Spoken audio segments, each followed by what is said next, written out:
Bismillahir Rahmanir Rahim. Rasulullah sallallahu alaihi wasallam said, Dua of a Muslim for his Muslim brother in his absence will certainly be answered.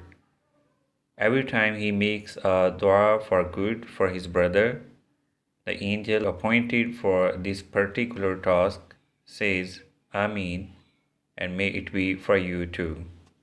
Rasulullah sallallahu alaihi wasallam said, a slave becomes nearest to his Rabb when he is in prostration, so increase du'as in prostrations.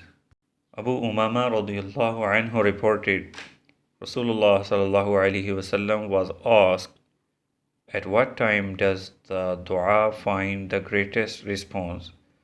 Rasulullah sallallahu alaihi wasallam replied, a dua made during the middle of the last part of the night and after the conclusion of the obligatory prayers.